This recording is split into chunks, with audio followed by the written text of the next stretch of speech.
Welcome to Telangana వెలుగు. నేను మీ రాజు. మోడీ అమిత్ షా అనుకున్నారంటే ఆ రాష్ట్రంలో కాషాయ జెండా ఎగరాల్సిందే, నో డౌట్ అన్నట్టుగా కూడా గతంలో పశ్చిమ బెంగాల్ అంటే మమతా బెనర్జీ అంటే పశ్చిమ బెంగాల్, దానికన్నా ముందు పశ్చిమ బెంగాల్ అంటే కమ్యూనిస్ట్ కంచుకోటని పక్కన నెట్టేసి మమతా బెనర్జీ ఏకంగా తన జెండాను పాతడం అనేది జరిగింది.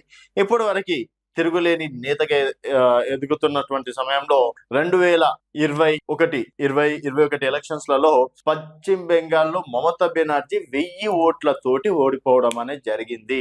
ఏం లేని భారతీయ జనతా పార్టీ, కేవలం 2-3 సీట్లు ఉన్నటువంటి భారతీయ జనతా పార్టీ ఏకంగా 82 స్థానాలు గెలవడం అనేది జరిగింది.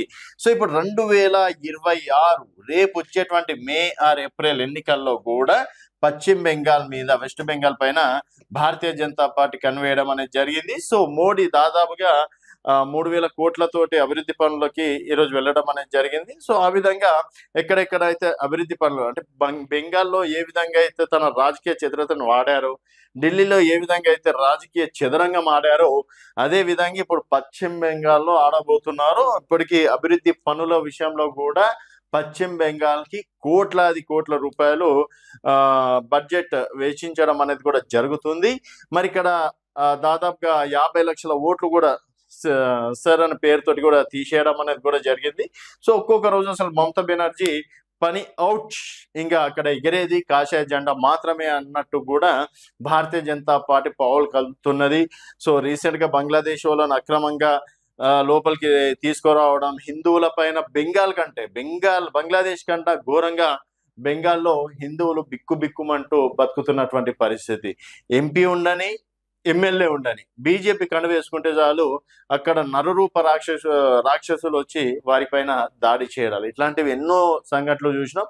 సో ఇవన్నీ ప్రజలు ఓపిక బట్టి రేపు ఓట్లు వేసేటప్పుడు మాత్రం భారతీయ జనతా పార్టీకి వేస్తారన్నట్టు కూడా ఆ సీన్ తీసుకురావడం అనేది జరిగింది. సో మనం ఏదో సోషల్ మీడియా కాదు, మౌత్ టాక్ కూడా పశ్చిమ బెంగాల్లో ఈసారి భారతీయ జనతా పార్టీ గెలుస్తుంది, భారతీయ జనతా పార్టీ అభ్యర్థి అక్కడ సీఎం గా ఉండబోతున్నాడు, మమతా బెనర్జీ పని అయిపోయిందన్న విధంగా కూడా అక్కడ టాక్ తీసుకురావడం అనేది కూడా జరిగింది. సో మరి దెబ్బతోటి దాదాపు 2 రోజుల పర్యటన కూడా మోదీ గారు వేశారు. తర్వాత అమిత్ షా గారి పర్యటన, ఈ విధంగా ఉన్నటువంటి కీలక నేతల పర్యటన అంతా బెంగాల్ అలాగే కేరళ పైననే దృష్టి పడ్డది. మరి పశ్చిమ బెంగాల్లో ఈసారి భారతీయ జనతా పార్టీ జంట ఎగురుతుంది అని చెప్పేసి మీరు భావిస్తే మీ అభిప్రాయాల కింద కామెంట్ రూపంలో తెలియజేయండి. చూస్తూనే ఉండండి తెలంగాణ వెలుగు.